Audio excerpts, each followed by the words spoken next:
reasons SAG and the WGA are on strike is AI.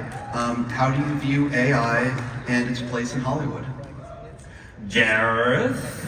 I was going to say, Justin, this is very appropriate for your film, The Haunted Mansion. Yes, because AI was, as we all know, invented in the 1800s, which are where the ghosts are all from. No, I mean, AI is extremely important. It's extremely scary, too. I think that really where the heat you're hearing from the actors and the writers, and frankly, the directors as well.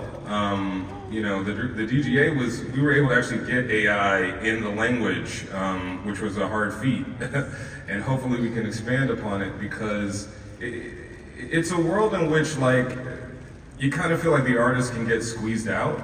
And especially if you're making work that maybe isn't paying the bills, but it's out there, AI doesn't work without other human people making art, that it basically kind of steals and blends into other things. And you kind of get this feeling that, like, boy, if the guys at the top could just make these things without these pesky artists, that they would.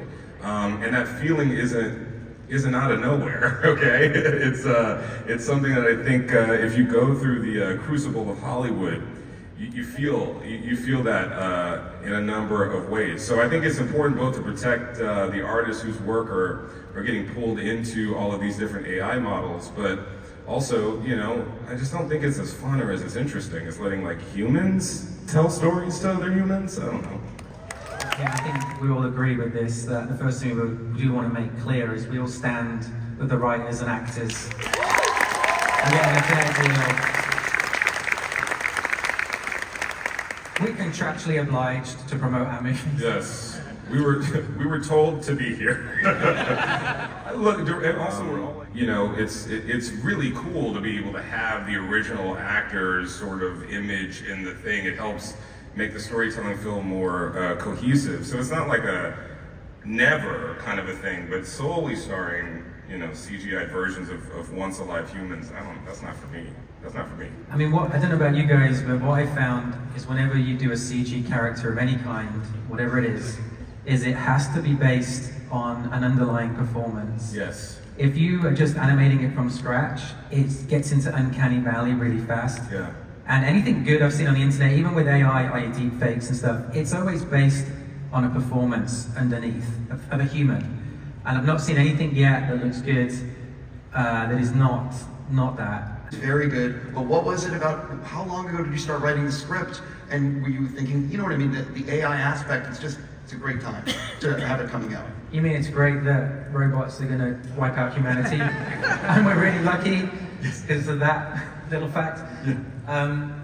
I would love to take credit for it. I honestly, I don't know what to call it, like a fluke or what. Like I don't know if it's a good thing or a bad thing.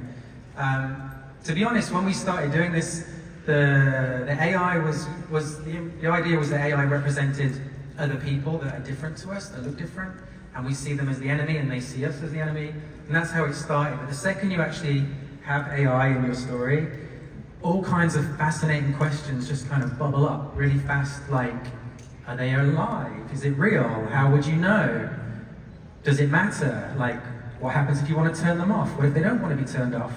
All these sort of really interesting ideas. And even like with the image stuff, there's posters and billboards in the movie that are like, donate your likeness to AI. You basically get scanned, and then they can print an AI version of you, like for money, they will pay you to do that, and stuff like this. And it seemed like such science fiction, you know, like I thought I was not gonna live, like when you're picking the date, when you write a script, and at some point someone mentions the year, I'm like, I don't want to be like Kubrick and get it wrong, you know.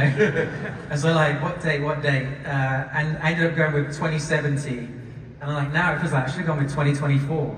Yeah. Like, you know, it's, I don't know how to feel about it in terms of the AI of it all, because it's, that genie's not going back in the bottle. Like, it's going to change everything. And anything we say about it and try to predict about it right now, we're going to look like fools in about 5 or so years. It's so hard to know where it's going, but it's like incredibly powerful, and it's frightening even the people that are working on it, you know? Yeah. The good side of it, like it could democratize filmmaking, you know what I mean? Like there are tools that you already see happening right now. you know, you can type stuff in, and it will generate the footage. I don't know what this is going to cause for the industry and everybody, but it's a bit like, it might be like when they invented the electric guitar, and then suddenly there was this creative explosion, like we call rock and roll, that we've never seen since. And maybe filmmaking is about to have that. We don't know, but this is like probably bigger than CGI and dinosaurs. Like, this is going to really revolutionize or dramatically destroy everything. Anyway, fun at Comic-Con.